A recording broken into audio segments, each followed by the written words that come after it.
She hit him in the face with a plate of hot soup, right in the middle of Sunday lunch, in front of everyone. The crash of porcelain, Grandma's shriek, the scent of pepper and parsley, and silence. A silence so deep you could hear the rain dripping from the roof into the old copper gutter outside. Martha stood trembling, her hand empty, her face twisted in rage, while the soup slowly ran down her son David's cheek like tears. He didn't yell, didn't curse. Just sat there, eyes lowered, as if he'd been waiting for this blow his whole life. "You knew," she whispered. "All this time, you knew." David slowly wiped his cheek with a napkin. "Yes, Mom. I knew." And in that single admission hung the whole truth, bitter, unbearable, and final. The house on Lake Street sat on a hill, surrounded by ancient oaks and ivy that crept up the brick walls as if trying to erase time itself. Martha had bought it with her husband 38 years ago, back when she still believed in forever. Now her husband was gone, dead 6 years from lung cancer, and the house remained, a quiet reminder, you're still here. And you're still alone. But not quite alone. Her daughter Lisa and son David came every Sunday. Without fail. Without exception. Lunch at 2, at the cherrywood table David had built himself at 18. Wine Lisa brought from her vineyard in Napa. And laughter, or what they called laughter. But there was no laughter today. Today, Martha found a letter. It was tucked into her late husband's old leather briefcase, which she'd finally decided to go through. Among receipts, photos, and baseball tickets was an envelope addressed to David, dated 2007.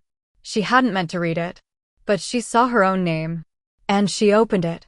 The letter was from a lawyer. It stated that her son David had inherited a plot of land and a small house in Oregon from a woman named Helen Walker.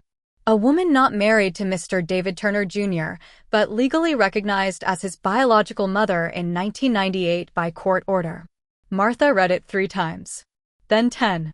Then she sank to the floor, pressing the letter to her chest as if it might stop her heart. Because her David, had been adopted. And she hadn't known. Or, had she?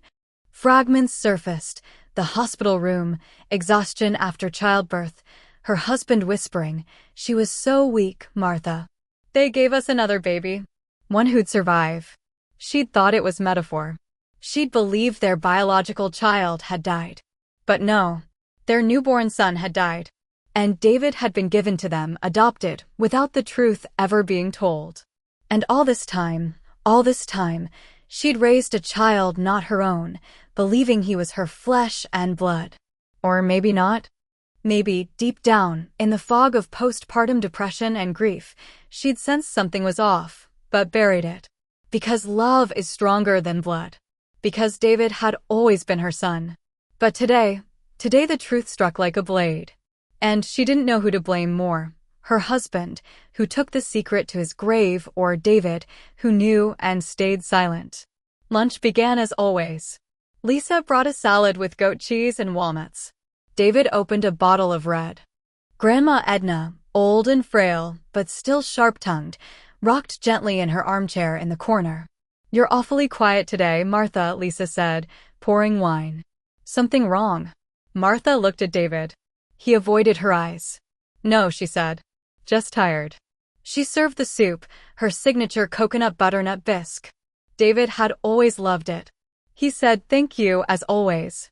But as he reached for his spoon, Martha thought, or imagined, she saw him flinch. As if he were afraid.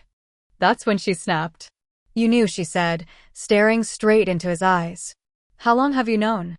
Lisa froze, spoon midair. "What are you talking about, Mom?" "About David. About him being adopted." Silence. David slowly set down his spoon. "Who told you? Is it true?" Lisa's voice trembled. "Yes," David said. "I found out when I was 20. Dad told me." "Said you, Mom?" He looked at Martha, said you couldn't handle it. That it would destroy you. "Destroy me?" Martha shot to her feet. "You thought a lie would protect me? You thought I couldn't bear the truth." "He didn't want to hurt you," David said quietly. "He loved you." "And you? Did you love me too? Or were you just afraid I'd stop loving you once I learned you weren't mine?" "I'm not yours," he snapped back, sharper than usual. "I'm your son. I always was." You hid this for 30 years. I didn't hide it. I waited for the right time. But there never was one.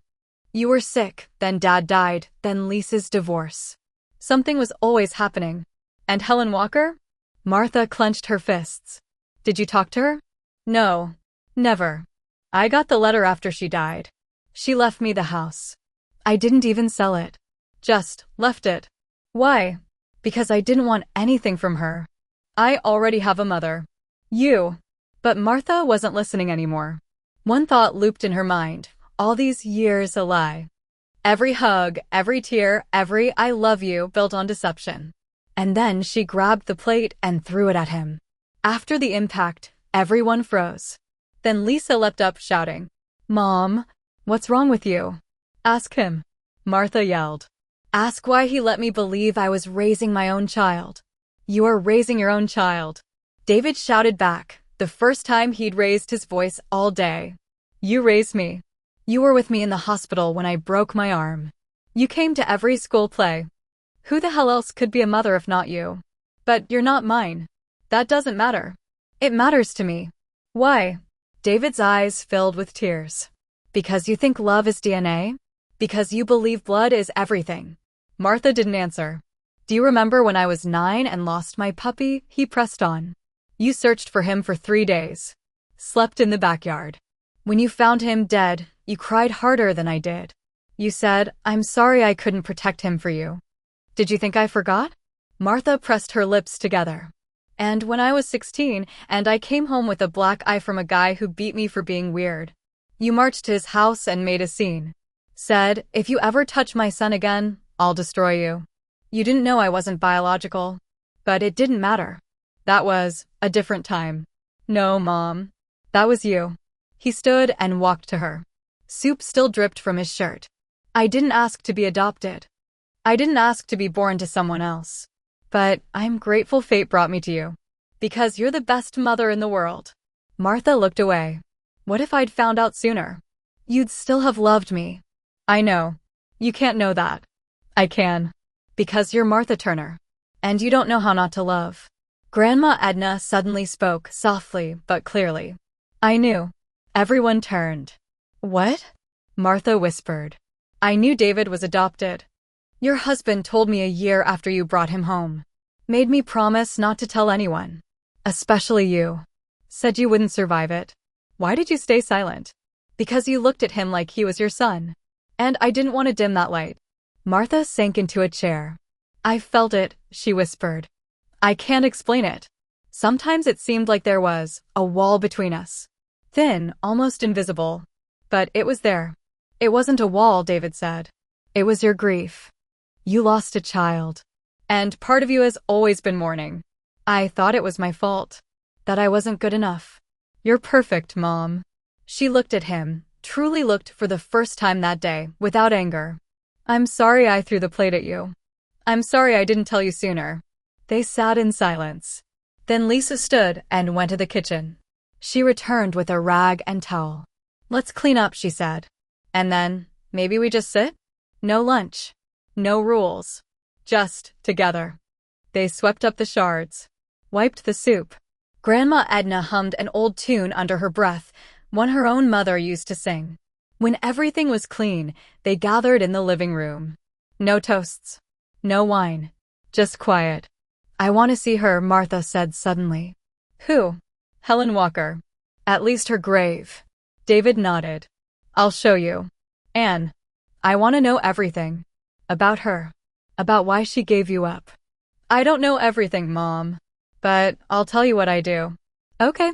They sat for a long time. Outside, night fell. The rain grew heavier. And in that silence, amid the wreckage of lunch and truth that couldn't be undone, something began to heal. Not all at once. Not completely. But it began. The next morning, Martha woke early. The kitchen already smelled of coffee. David stood at the stove, making scrambled eggs, the exact way he had every birthday since she turned 13.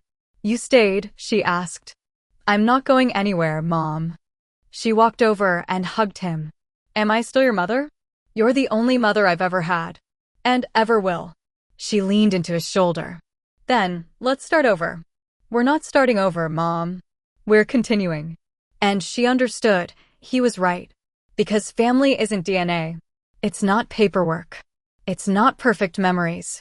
Family is staying at the table after someone throws a plate of soup in your face. Because love is stronger than truth. And truth is stronger than fear.